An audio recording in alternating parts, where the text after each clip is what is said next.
Bueno, buenos días a todos nuestros colaboradores. Yo estoy aquí trabajando desde casa en este compromiso que tenemos en Nexa para guardarnos y cuidarnos en la compañía.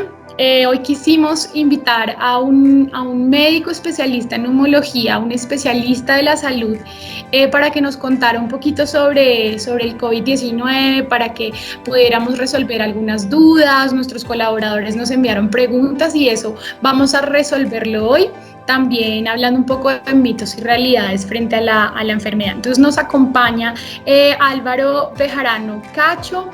Gracias, doctor, por haber aceptado esta invitación de parte de la compañía. El doctor Álvaro es médico cirujano y especialista de la Universidad San Martín de Porres. Es médico asistente del Hospital Edgardo Rebagliati y es miembro de la Sociedad Peruana de Neumología. Aprovechando que el doctor Álvaro Bejarano está allá en Perú, quisiéramos preguntarte cómo están manejando justamente este tema del COVID-19 allá. Buenos días, gracias Camila por la invitación y gracias también a la empresa. Espero poder aclarar muchas dudas hoy día sobre el COVID-19 y esta pandemia que está generando muchas noticias falsas y mucha desinformación en la gente, lo cual va a generar pánico. Bueno, aquí en Perú, hasta el momento, en el hospital en el cual yo trabajo, o sea, hasta el momento es el centro referencial para los pacientes con COVID-19.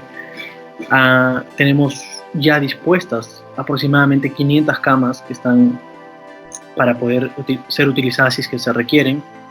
Las unidades de cuidados intensivos también se están implementando, se están aumentando la cantidad de camas, y el punto importante ahora es hacer la detección a los pacientes que están infectados, ¿no? Entonces aumentar la cantidad de pruebas que tengamos para de esa manera detectar a mucha más gente sintomática, saber quiénes están infectados y poder aislarlos para evitar la transmisión del virus, ¿sí? Entiendo que en Colombia también se han tomado las medidas adecuadas. Por ahí estaba revisando informaciones del MinSalud y muchas normas técnicas que han salido, las líneas que han habilitado también para que pueda llamar la gente desde la casa y que le hagan la prueba en casa o lo puedan evaluar en casa. Medidas que son importantes, ¿no?, en toda la región para poder cortar la transmisión, que es lo que queremos ahora, que estamos en una fase 3 de la epidemia, donde ya no solamente son pacientes infectados que vengan del extranjero, sino pacientes bajo una transmisión local, ¿no? Ya está el virus por transmitir de persona a persona en nuestros países, y eso es lo que tenemos que cortar. Vamos a hablar un poquito sobre esas formas de contagio, doctor. Cuéntenos un poquito cómo funciona eso. Ok, el contagio en el virus, en el coronavirus COVID-19, es mediante microgotas que se eliminan mediante la tos, estornudos o incluso al hablar de personas infectadas. Estas microgotas tienen el virus y tienen que llegar a la mucosa de otra persona sana para poder realizar la infección, ¿sí? El contagio es muy rápido y es muy fácil, por eso es que se ha diseminado tan rápido por todo el mundo, si es que no se tienen las medidas de protección adecuadas. Entonces cualquier persona infectada puede infectar a todas las personas que estén a su alrededor, y esto hacer un crecimiento exponencial de la enfermedad. Sí, normalmente el problema es que las microgotas no tenemos mucho cuidado de dónde están, o muchas veces en las manos, ¿sí?, o en las superficies en las cuales tenemos contacto. Entonces es muy fácil como que yo me voy en el transporte público, alguien tosió o estornudó en su mano, coge el manubrio del transporte público, se retira, vuelvo a coger una persona sana, queda el virus en mi mano, yo tengo contacto con mi cara o con alguna parte de mis mucosas y voy a adquirir el virus y ya estoy infectado. No necesito una gran carga de microgotas o una gran carga de virus para hacer la infección, ¿sí? Por eso es que se disemina tan rápido. Entonces, si no tenemos las medidas de seguridad o las medidas de higiene para evitar esto, pues el virus va a comenzar a esparcirse como bien ha hecho en todo el mundo, ¿no? Muchas personas no tenemos el cuidado de poder hacer el lavado de manos cada vez que entramos a la casa, cada vez que vamos a ingerir alimentos, y en eso es el medio perfecto para que el virus pueda diseminarse. ¿Qué síntomas me pueden indicar que tengo COVID-19? Bueno, la infección del COVID-19 es una infección viral y como muchas infecciones virales, los síntomas principales van a ser fiebre, ¿sí? Tos seca. Muchos pacientes hacen cuadros de rinitis o rinorrea, que caiga un poco de moquito, y luego comienza a presentar falta de aire, dificultad para respirar. No está claro cómo poder diferenciarlo y muchas personas pueden confundir una infección por COVID-19 con un problema de rinitis o con un problema de una gripa. El punto importante aquí es la fiebre, ¿sí? La fiebre más de 38 grados centígrados es primordial, siempre va a presentarse en los pacientes que tengan COVID-19. Pacientes también pueden presentar tos seca y cuando presentan dificultad respiratoria ya son los pacientes que tienen complicaciones moderadas o severas de la enfermedad. Entonces, esos son los principales síntomas. A diferencia de, por ejemplo, la gripa, que también nos va a llevar a un dolor muscular, un malestar general, ¿no? Esos podrían ser los síntomas para diferenciarlos. Ok, pero siempre la persona va a experimentar fiebre. La fiebre es el síntoma más común en infección por COVID-19. Segundo está la tos seca que te mencionaba y tercero está la falta de aire. Mucho más alejado, muy infrecuente, van a ser otros síntomas. Entonces hay que tener esos tres en la cabeza. Ok, es decir que hacer esa medición de la fiebre es realmente digamos como una actividad importante para hacer la prevención. Sí, es una actividad importante en cuanto a la prevención porque lo que tenemos que hacer en esta infección es detectar rápido al paciente infectado para poder aislarlo, ¿sí? Y cortar la cadena de transmisión en la comunidad o en los trabajadores. Entonces la medición de la fiebre es una medida muy útil. Como segundo paso es importante también que el paciente o la persona que tiene algún síntoma de los mencionados pues pueda notificar, ¿sí? Tanto en el centro de trabajo o a la familia que siente estos síntomas para poder hacer el descarte. Bueno, y a nivel pulmonar, que digamos que es la especialidad en este caso del doctor, ¿cuál es ese daño que hace el COVID-19? Ok, en cuanto al daño pulmonar, bueno, inicia la enfermedad en vías respiratorias altas, ¿sí? Por eso es que muchos de los pacientes que tienen infección por COVID-19, hablamos de un 85% en promedio, van a presentar síntomas leves. Un poquito de fiebre, un poquito de tos, ningún otro síntoma. 15% de los pacientes que presentan infección por COVID van a presentar algunos síntomas extras como la falta de aire, ¿sí? Y 5% de los infectados van a requerir un ventilador mecánico. ¿Por qué requieren un ventilador mecánico o un manejo en unidad de cuidados intensivos? Porque el virus entra al pulmón, daña las células del pulmón y dificulta que pase el oxígeno, el aire que respiramos, hacia la sangre. Entonces, al tener esa dificultad con el ventilador, tratamos de reemplazar ese requerimiento de oxígeno y facilitar que el paciente pueda aguantar. Entonces, el daño que genera en el pulmón es como una neumonía, ¿sí? Algunos pacientes presentan una infección muy severa que se llama un síndrome de distrés respiratorio, que son los pacientes que van a terminar en UCI, pero es importante recalcar para que la gente no entre en pánico que esto es un 5% de todos los infectados, ¿sí? Y tienen mucha más chance de estar en esta situación de una infección severa, pacientes que tengan comorbilidades, ¿sí? Como diabetes, por ejemplo, pacientes que tengan insuficiencia cardíaca no controlada, pacientes que tengan problemas oncológicos, algún tipo de cáncer, antecedente de cáncer o con diagnóstico actual de cáncer, pacientes inmunosuprimidos con problemas hematológicos, problemas de leucemia y los mayores de 60 años. Entonces, ese es el grupo de riesgo que generalmente van a terminar en una enfermedad severa. Generalmente digo porque no es que las personas jóvenes estén exentas de poder caer en una unidad de cuidados intensivos, ¿no?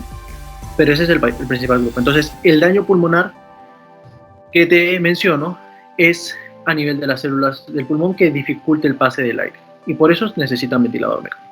Bueno, otra de las preguntas que nos hacía alguna persona en nuestra empresa es que cómo podía ella diferenciar los síntomas de gripa con los de COVID-19. En su caso, ella es una persona que siempre que presenta como gripa tiene dificultad para respirar, ella usa inhalador. ¿Cómo podría diferenciar eso? En los pacientes que tienen rinitis alérgica, por ejemplo, es un gran problema porque esos pacientes siempre van a tener estornudos, van a tener moquito, van a tener malestar general en vías respiratorias o tos, y los van a confundir con pacientes COVID-19. La diferencia sería, si es que tengo rinitis, pues los síntomas los voy a tener siempre, ¿sí? Vengo ya desde hace varios meses con problemas de rinitis, de moquitos. Eso es más un cuadro de rinitis alérgica que se puede tratar con medicamentos y es bastante simple. Otro tema para diferenciar es la gripa, que normalmente va a tener problemas de malestar general, dolor de las articulaciones, dolor muscular, sumado a todo esto, lo cual no trae el COVID-19. Y las personas que son asmáticas, como bien me contabas, tienen un riesgo mayor al hacer la enfermedad. Entonces, las personas que son asmáticas deberían tener un control adecuado del asma, con sus inhaladores que bien ya se han visto por sus médicos tratantes, para no hacer crisis con la posible infección. Uno puede ser asmático y tener tos cada cierto tiempo, cada vez que presente crisis.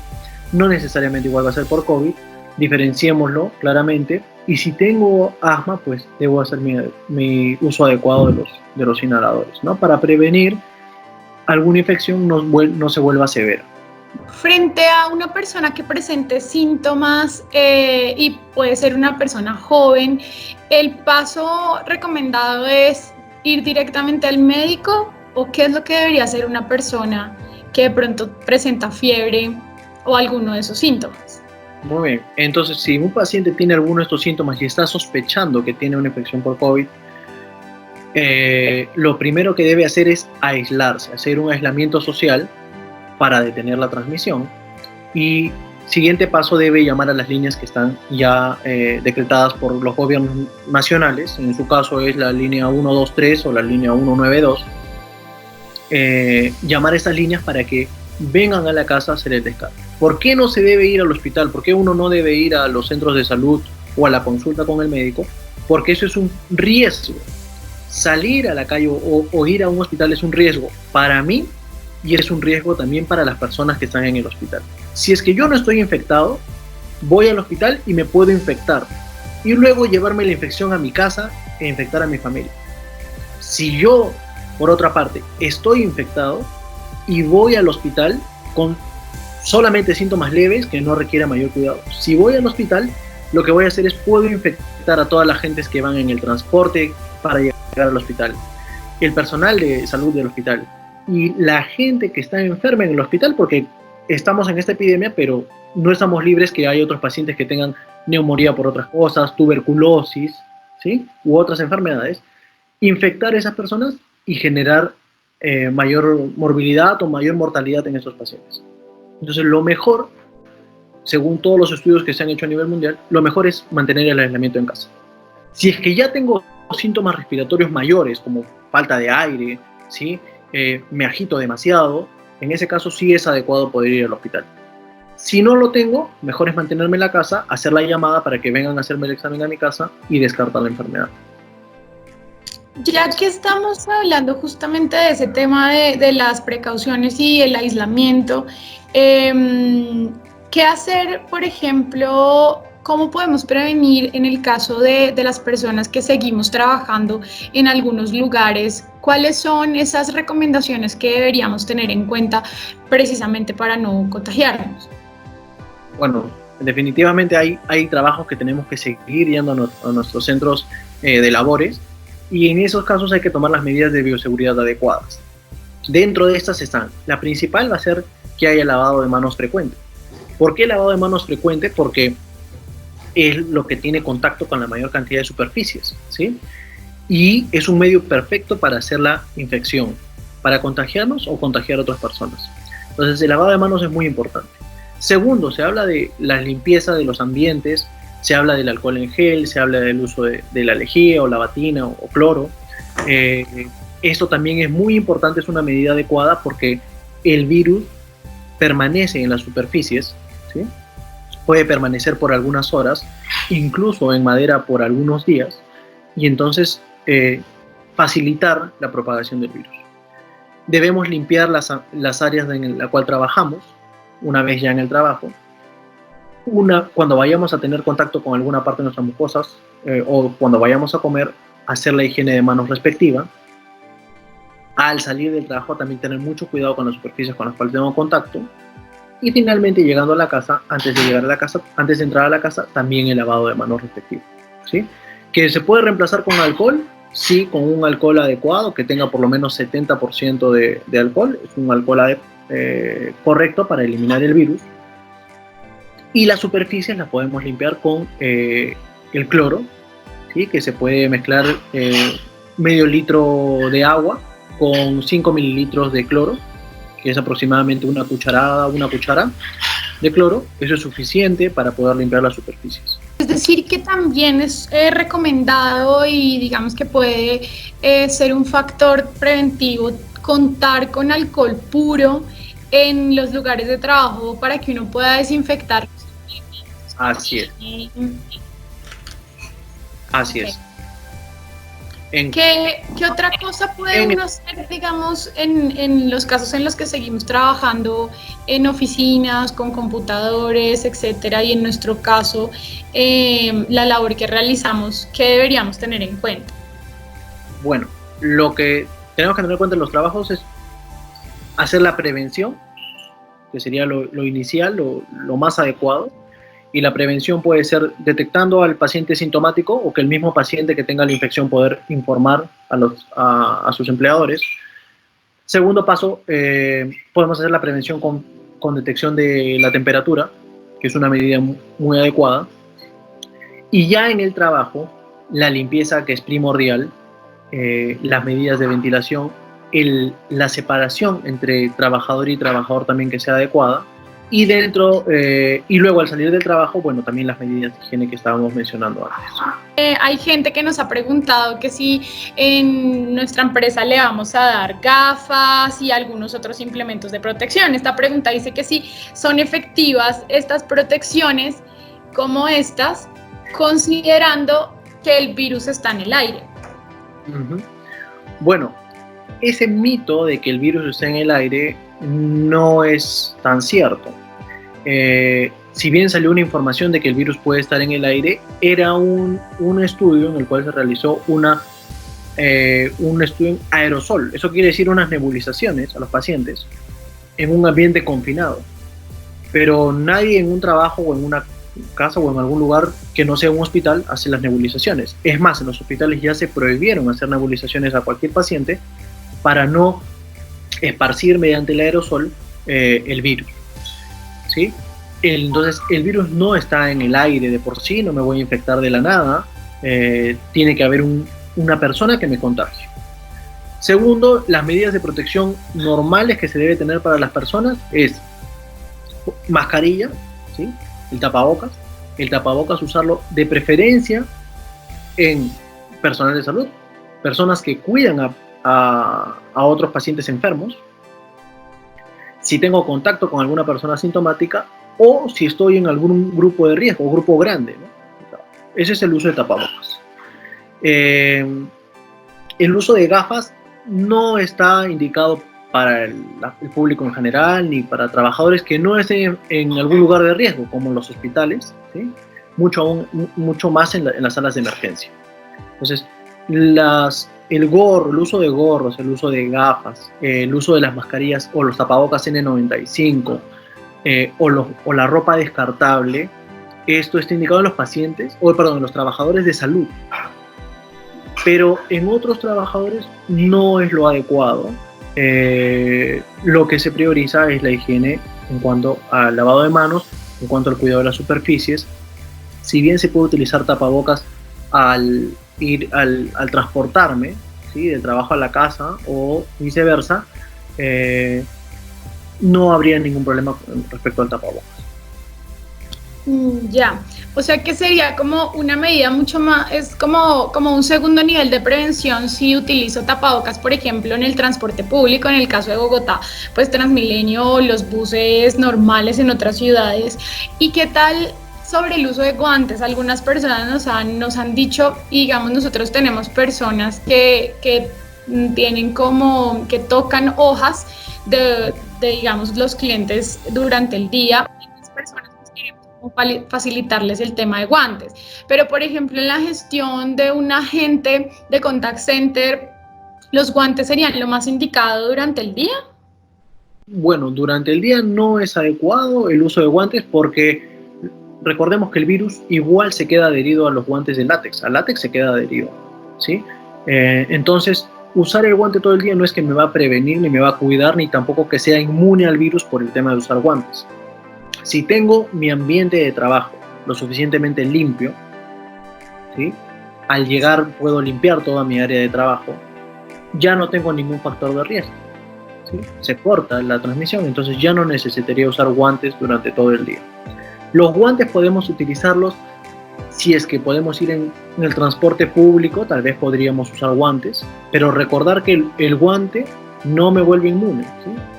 Yo tengo guantes, pero los uso si siento que estoy contaminado después que salgo de los ambientes de riesgo o en contacto con otras personas, me retiro el guante, lo elimino porque es para un solo uso y después de eso igual me tengo que lavar las manos, ¿sí? O sea que no seguiría siendo más efectivo el lavado de manos. De todas maneras, la medida más efectiva que ya se ha comprobado en todo el mundo es el lavado de manos. Nos preguntaban también que cada cuánto uno debería cambiar el tapabocas. Bueno, el tapabocas tiene una duración más o menos de un día. Sería lo adecuado. Y hay que tener un cuidado con ese tapabocas. ¿Por qué? Porque muchas personas están con el tapabocas pero les incomoda y lo que suelen hacer es estar jalando, estar moviéndolo el tapabocas. Pues cada vez que yo toco el tapabocas, primero me estoy infectando, porque el tapabocas es una barrera entre lo externo y lo que va a ser mi vía respiratoria. Entonces es un filtro en el cual se van a quedar todas las bacterias o virus pegadas en la parte externa. Entonces si yo lo estoy tocando para comerlo, ya me infecté la mano. Y segundo, el problema está en que yo malogro este tapabocas. Al estar aplastándolo, doblándolo, rompo ese filtro y permite que las bacterias y los virus puedan ingresar. A cuidarlo, usarlo un día antes y después de colocarme el tapabocas, me voy a lavar las manos y eliminarlo adecuadamente. Un día es lo más o menos pensado que se debe usar un tapabocas. Listo. Tenemos algunas otras preguntas aquí. Por ejemplo, ¿cuál es la manera de realizar el aislamiento en casa si alguien de la familia llegara a tener COVID-19? ¿Cómo debería ser ese aislamiento? Okay. Una vez que ya tenemos la sospecha, hacemos las llamadas, vienen, nos hacen la prueba y tenemos el diagnóstico ya de COVID-19 positivo, hay que aislar a la persona en la casa. ¿Cómo es ese aislamiento? Pues debe ser en un solo ambiente, ¿sí? En un solo ambiente, un ambiente que sea ventilado. Debemos tener cuidado con los residuos que elimine esa persona, ¿sí? ¿Por qué? Porque en los restos de comida, la ropa que va a usar esa persona, va a estar también el virus. Entonces estos deben ser en una bolsa aparte y teniendo el cuidado de después poder eliminarlos directamente. Y si vamos a hacer la limpieza o el lavado de la ropa, pues ponerlo en detergente un buen rato para que pueda desaparecer el virus. Eso no quiere decir que la persona esté en su casa y esté en contacto con el resto de personas. Eso no es lo ideal. Lo ideal es que esté en un ambiente separado, solo, aislado, ventilado, que pueda recibir los alimentos, claro que sí, pueda recibir todo lo que vaya a necesitar, pero aislado para no contagiar o no aumentar la carga de virus en el resto de su familia. Es decir, que el virus con el tiempo tendería a desaparecer si esa persona guarda ese reposo que tú indicas. Sí, la enfermedad, y un punto importante que nos estamos pasando tal vez, es que una vez que yo me contagio, tengo el contacto con el virus, hago un periodo de incubación de aproximadamente 4 o 5 días y después de eso comienzo a presentar síntomas. ¿sí? Y como es un virus, a los 14 días el virus se autolimita. ¿Eso qué quiere decir? Que desaparece, que muere. El virus entra al cuerpo, genera todo un daño y luego muere hasta que pueda pasar a otra persona, ¿sí? Esa es la forma de contagio del virus. Entonces, si tenemos este aislamiento y cortamos la cadena de transmisión, pues el virus va a desaparecer. Yo me infecto con el virus, puedo tener síntomas leves, síntomas moderados, y a los 14 días estar totalmente tranquilo. Si sumamos los pacientes, por ejemplo, los infectados, los que no se infectan, los que tienen síntomas leves, después de 15 días, el 98% de esas personas van a estar tranquilas, como si no hubiera pasado nada. Ese 2% que queda son los pacientes que necesitan una hospitalización en cuidados intensivos. ¿Sí? Listo, muy claro. Nos queda súper claro. De las otras preguntas que nos hacía nuestra gente tenemos, ¿cuáles son esas recomendaciones al salir y al entrar de casa? Los que tenemos que trabajar o los que tenemos que salir a hacer alguna compra, ¿qué recomendaciones de verdad uno debería tener en cuenta para regresar a casa? Lo importante es el tema del regresar a casa, ¿no? Cuando yo salgo, voy a estar expuesto al virus, entonces lo que debo hacer es lavarme las manos igual antes de salir, porque en la casa puedo tener el virus. Bueno, salir, tener todas las medidas de higiene, cuidado de no estar tocando la cara, se dice principalmente porque es la zona por la cual puede ingresar el virus en la mayor frecuencia. Y después de hacer mis actividades, al llegar a casa debo dejar primero los zapatos afuera, porque el virus puede estar en el suelo, que puede estar adherido a mis zapatos, entonces los zapatos pueden quedar afuera, puedo limpiarlos con la misma solución que les mencionaba del cloro, y la ropa poder dejarla en una zona aparte, ¿sí? De preferencia sería, salgo, regreso a la casa, toda mi ropa queda afuera, le doy la limpieza a toda esa ropa, entro a la casa, me doy un duchazo, un baño con todas las medidas y es suficiente. Entonces de esa manera evito traer el virus e infectar a las personas que viven conmigo. Entonces creo que has dicho dos cosas súper claves. Una, si estamos en casa o en la oficina, los que tenemos que seguir haciendo actividades, estar muy alertas a limpiarlo todo, desinfectar nuestros implementos, en la mesa donde estamos comiendo, donde estamos trabajando, si tengo uso como de balacas, lavarlas, limpiarlas muy bien con alcohol o con la solución que tú nos contabas. Pero si salgo, entonces pues voy a hacer eso también en los lugares en donde esté, y al regresar es más como que la ropa la pueda lavar todos los días. Entonces, si utilizo, por ejemplo, la misma maleta, también sería la recomendación lavarla constantemente. Y sí, es que es complicado poder lavar todo, ¿no? Como esos materiales. De preferencia sería dejarlos fuera de la casa. Entonces, sí, lo que se puede implementar es en la entrada de la casa, se deja todos los materiales que hayan estado en contacto en el exterior, en un solo ambiente, tener ese ambiente bien limpio. Y bueno, yo que voy a estar transportándome por la casa, pues sí, a darme el baño respectivo, tener el lavado de manos, y si traigo también alimentos a la casa, también darles la limpieza respectiva, ¿no? Para evitar que se pueda entrar el virus en las frutas o en las verduras que voy a comprar en los supermercados o en el mercado. Y un tema también importante para ustedes, que es el tema del trabajo, va a ser poder limpiar todos los accesorios que puedan tener para ejercer su labor, ¿sí? Limpiarlos antes de usarlos y también al salir del trabajo, ¿sí? Porque en estos momentos no sabemos quiénes están incubando, quiénes infectan, quiénes no infectan, entonces es mejor antes y después para proteger también a los otros trabajadores. Es importante ahora tener conciencia social y preocuparme por mí, por mi familia, pero también preocuparnos por el resto de la población. Hemos visto algunas publicaciones que dicen que para el punto que tocábamos ahorita sobre las recomendaciones al entrar a casa, que dicen como que uno podría dejar una cajita en la puerta y ahí meter todas las cosas. Tú, según lo que nos recomiendas, esa sería una buena idea, y mantener limpia esa cajita, pero claro, dejar ahí las cosas.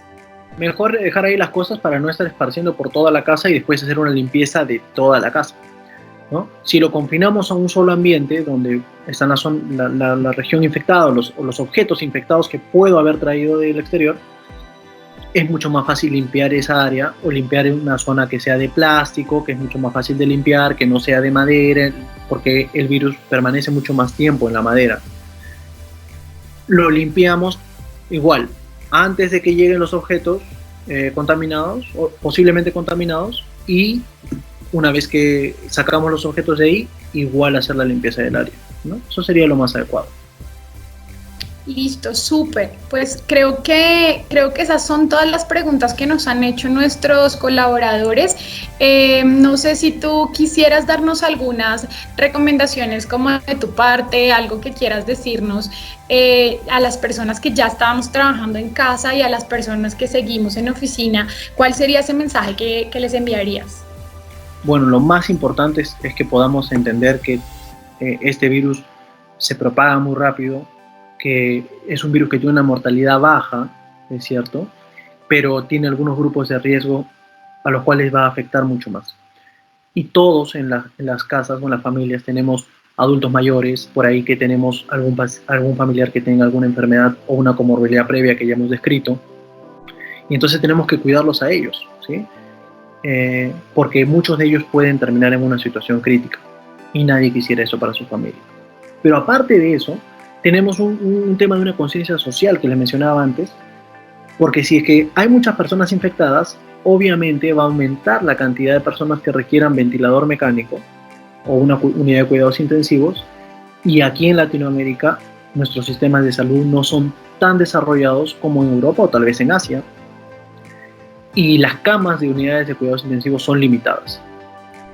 Entonces, podríamos evitar una catástrofe en el caso que haya mucha gente que necesite cuidados intensivos y no haya las suficientes camas, ¿sí?